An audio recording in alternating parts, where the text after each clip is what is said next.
Right, looking at this unit, customer reports the breaker goes out. As soon as he resets it, it goes again.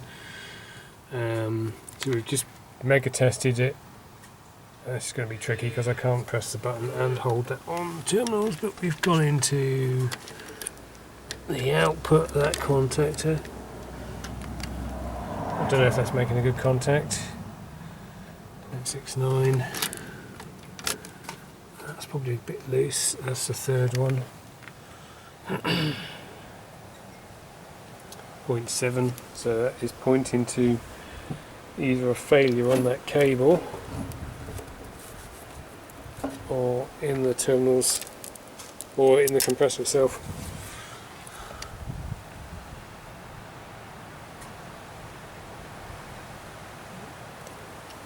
99.9%. It's going to be that. That's the second one of the day. We're having a run on compressors at the moment. It's quite an old one though, because it's got a metal label on there instead of the stickers, so it's got some age to it. It was a 4561T R22 originally then, so it's 20 plus years old, I would say. Anyway, we'll probably pop the cover off down there just to check.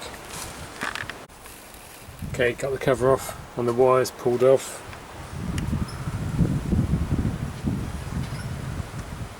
Mm, 6.3, we might not be making a very good contact. So I could do with holding that really.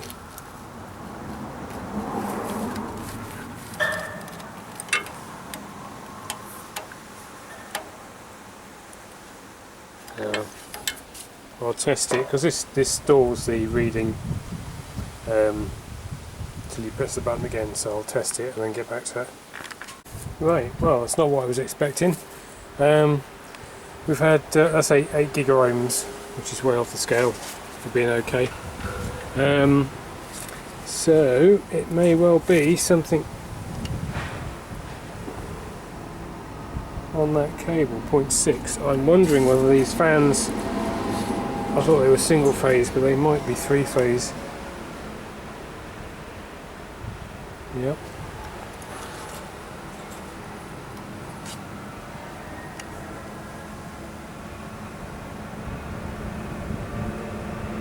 Yep.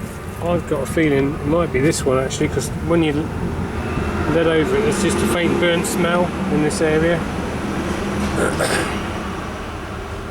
Have to see how these are wired. I think this one is daisy chained into that one, which is a pain in the arse, and then that one is fed to that box, so I think we'll put the compressor wires back on. That seems to check out okay. I think it's one of these fan motors maybe. Like I say, there's a sort of a burnt smell in this area, so it just goes to prove you really need to test at the terminals on the compressor to be sure. Okay, got the terminal cover off that motor and took the 3 phases out, and we're on the interconnecting wire, just showing 0.86, so that is on the wire and not the motor. So let's go on to the motor.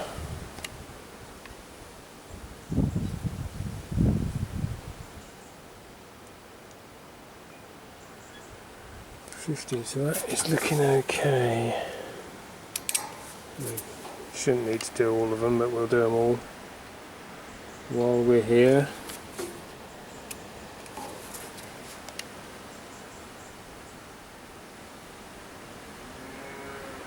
Yeah, okay, so we put that back together.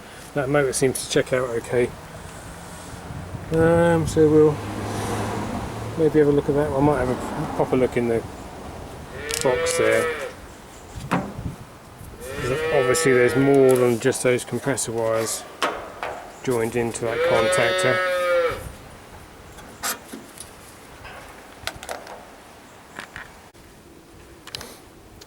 Yeah, I've got the cover off this one. This one does smell burnt. You really have to wonder at the people who design these things. How am I supposed to get in there with that in the way?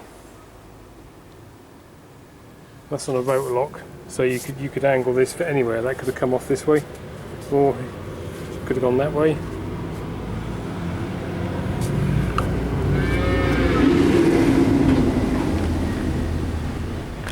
Let's try again. Right, got the cover off. We took the nut off the stud holding the receiver down, and then we could just move it over a bit to get the cover off out of the way. 0.96, that's our motor.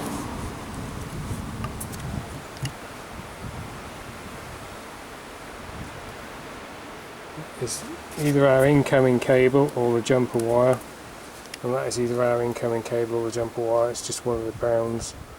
They're both 3 gigaohms and 14 gigaohms, so that's good.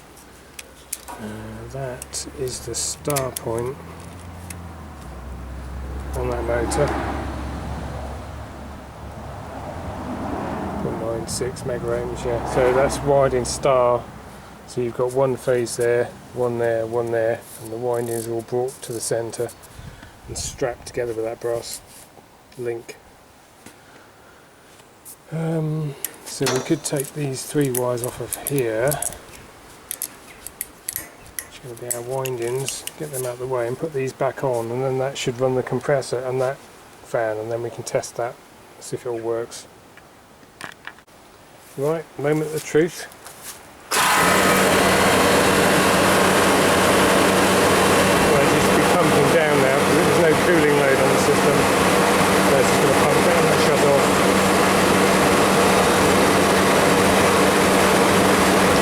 So, needs a new fan motor.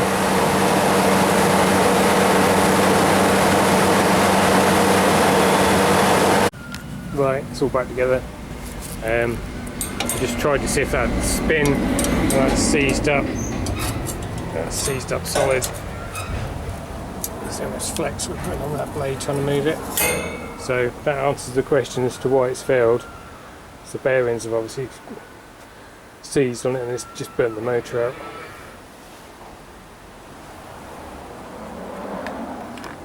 Right, we've got that off.